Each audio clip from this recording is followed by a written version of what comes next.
संपादकीय गति 110 शब्द प्रति मिनट। Be ready 3, 2, 1 start. आमतौर पर यही माना जाता है कि पर्व, त्योहार या धार्मिक कार्यक्रमों के आयोजन समाज में सौहार्द की भावना को मजबूत करने के मौके होते हैं। ऐसे आयोजनों में शामिल लोग आपसी कड़वाहटों को भी भूलकर इंसानियत के रिश्तों को आगे बढ़ाते हैं। विराम।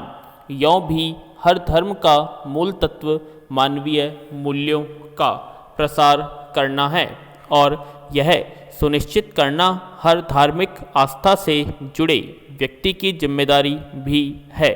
लेकिन पिछले कुछ समय से धर्म और आस्था से जुड़े कार्यक्रमों की प्रकृति में जिस तरह के बदलाव देखे जा रहे हैं वे बेहद चिंताजनक और दुखद हैं। हालात यह है कि देश की राजधानी होने के बावजूद दिल्ली भी ऐसे विवादों और हिंसा से मुक्त नहीं रह पा रही है। इस साल रामनवमी के बाद हनुमान जयंती पर निकाली गई शोभा यात्रा के दौरान जैसे दृश्य में देखने में आए और उसके बाद जिस तरह की हिंसक घटनाएं हुई, उनसे जाहिर है कि सद्भाव के मौके अब अलग अलग धार्मिक समूहों के बीच तनाव और टकराव तक में बदल रहे हैं। सवाल है कि दुनिया में किस धर्म के मूल्य इंसानियत के विरुद्ध प्रतिद्वंद्विता और हिंसा का पाठ पढ़ाते हैं। पैरा। गौरतलब है कि दिल्ली के जहांगीरपुरी इलाके में शनिवार को निकाले गए रामनवमी के जुलूस में दो समुदायों के बीच हिंसक टकराव हो गया। पुलिस ने हस्तक्षेप करके हालात को संभालने की कोशिश की, लेकिन इस बीच सामने आई घटनाओं ने किसी भी संवेदनशील और जिम्मेदार नागरिक को यह सोचने के लिए मजबूर किया कि आस्था और पर्व के आयोजन में नाहक प्रतिद्वंद्विता के लिए कितनी जगह होनी चाहिए और अगर ऐसा होता है तो अन्य पक्षों की ऐसे कितने संयम और समझदारी से काम लेना चाहिए। विडंबना यह है कि जहांगीरपुरी में जो हुआ उसमें अमूमन सभी पक्षों ने गैर जिम्मेदारी, लापरवाही और उतावलेपन का प्रदर्शन किया। नतीजतन जुलूस पर पथराव और फिर हिंसा की घटनाओं ने आस्था प्रदर्शन के एक मौके को दुखद स्वरूप दे दिया। सवाल है कि हनुमान जयंती पर निकाले गए जुलूस के आयोजकों को यह ध्यान रखने की ज़रूरत क्यों नहीं महसूस हुई कि अगर यात्रा में शामिल लोग हथियार प्रदर्शन या किसी स्तर पर कानून की कसौटियों का उल्लंघन कर रहे हैं और उससे उकसावे या उत्तेजना जैसी स्थिति बन रही है तो उसे संभाला जाए। फिर दूसरे पक्ष को अगर जुलूस की कोई गतिविधि आपत्तिजनक लगी तो उस पर खुद कोई अराजक प्रतिक्रिया करने के बजाय उन्होंने पुलिस की मदद लेने की ज़रूरत क्यों नहीं समझी। पैरा। इसके अलावा शोभा यात्रा में शामिल लोगों की गतिविधियां आदि देखने के बावजूद पुलिस ने उचित कदम क्यों नहीं उठाए।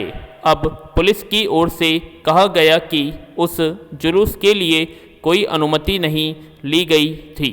हैरानी की बात है कि किसी छोटी घटना पर भी तत्काल प्रतिक्रिया कर हालात संभालने की क्षमता रखने का दावा करने वाली पुलिस की इजाज़त के बिना सरेआम ऐसी शोभा यात्रा का आयोजन कैसे संभव हो गया।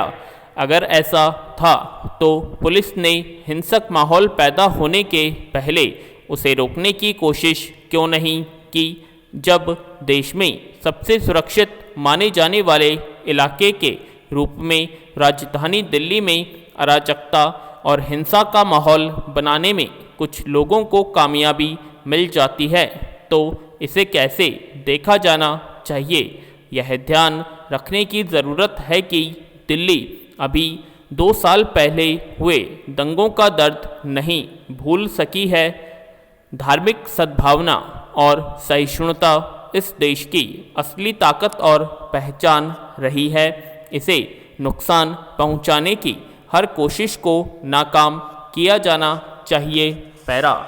रूस और यूक्रेन के बीच 55 दिन से जंग चल रही है, लेकिन अभी भी शांति के आसार दूर दूर तक नजर आ नहीं रहे, बल्कि इस बात का खतरा बढ़ता जा रहा है कि रूस कहीं परमाणु हथियारों का इस्तेमाल न कर बैठे।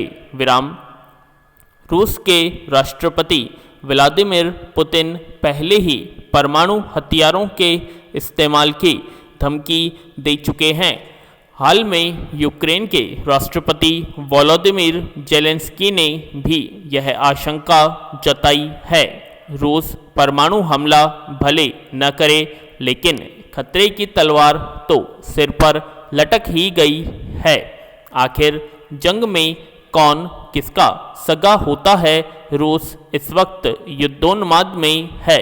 वह जिस ताकत के से यूक्रेन के शहरों और नागरिकों को रौंदे जा रहा है, उसे देखते हुए कोई भी अनुमान लगा पाना मुश्किल ही है। उसने यूक्रेन के बड़े शहरों पर मिसाइलें दाग कर उन्हें खंडहर बना दिया है, लेकिन इसके बाद भी वह यूक्रेन के सैनिकों का मनोबल नहीं तोड़ पाया। यूक्रेन के राष्ट्रपति जेलेंस्की जिस तरह अपने रूसी समकक्ष को खुली चुनौती दे रहे हैं, वह कोई मामूली बात नहीं है। रूस इसी से परेशान है, इसीलिए वह न सिर्फ यूक्रेन को बल्कि इसकी आड़ में अमेरिका और पश्चिमी देशों को भी सबक सिखाने पर तुला हुआ है। पैरा। ताज़ा खबरें बता रही है कि रूसी सैनिकों ने यूक्रेन के मारियोपोल शहर पर एक तरह से कब्जा कर लिया है। इन पौने 2 महीनों से रूसी सेना ने यूक्रेन के सैन्य ठिकानों को और हथियारों के कारखानों को तो तबाह किया ही, नागरिक ठिकानों, अस्पतालों और पनागाहों को भी नहीं बख्शा। लाखों यूक्रेनी नागरिक पड़ोसी देशों में शरण ले चुके हैं, हजारों मारे जा चुके हैं। ऐसे में बेघरों की तादाद का अनुमान क्या लगाना? यूक्रेन की तबाही से जो मानवीय संकट खड़े हुए हैं, उन्हें पूरी दुनिया देख रही है। मारियोपोल शहर को रूसी सैनिकों ने बंधक बना लिया है। विराम। वहाँ न खाने पीने का सामान है, न बीमारों के लिए दवाइयाँ।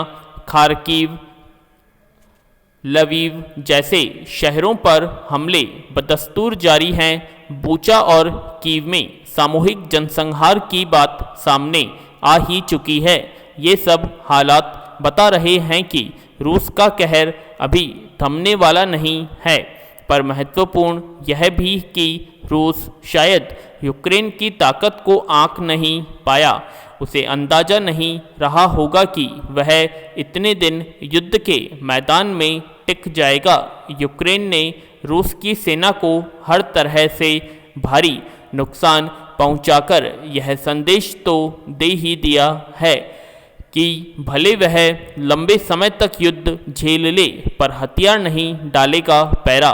ऐसे में बार बार यही सवाल उठ रहा है कि युद्ध कैसे रुके? रूस और यूक्रेन के बीच शांति वार्ताओं के दौर चले, पर सब बेनतीजा रहे। जो देश मध्यस्थता का प्रयास करने का दावा कर रहे हैं, उनका भी कोई नतीजा देखने को मिला नहीं है। तमाम देश अपने अपने हितों के हिसाब से कूटनीति आजमा रहे हैं, पर युद्ध नहीं रुक रहा। यूक्रेन असहाय है। रूसी हमलों का प्रतिकार नहीं करें तो क्या करें?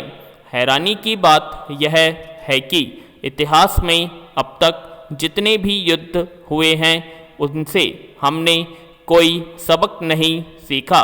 संकट यही है कि दुनिया जिन महाबली देशों से शांति प्रयासों की उम्मीद करती आई है, वही इस जंग को एक अवसर के रूप में देख रहे हैं, यह युद्ध से भी बड़ा संकट है। पूर्ण विराम।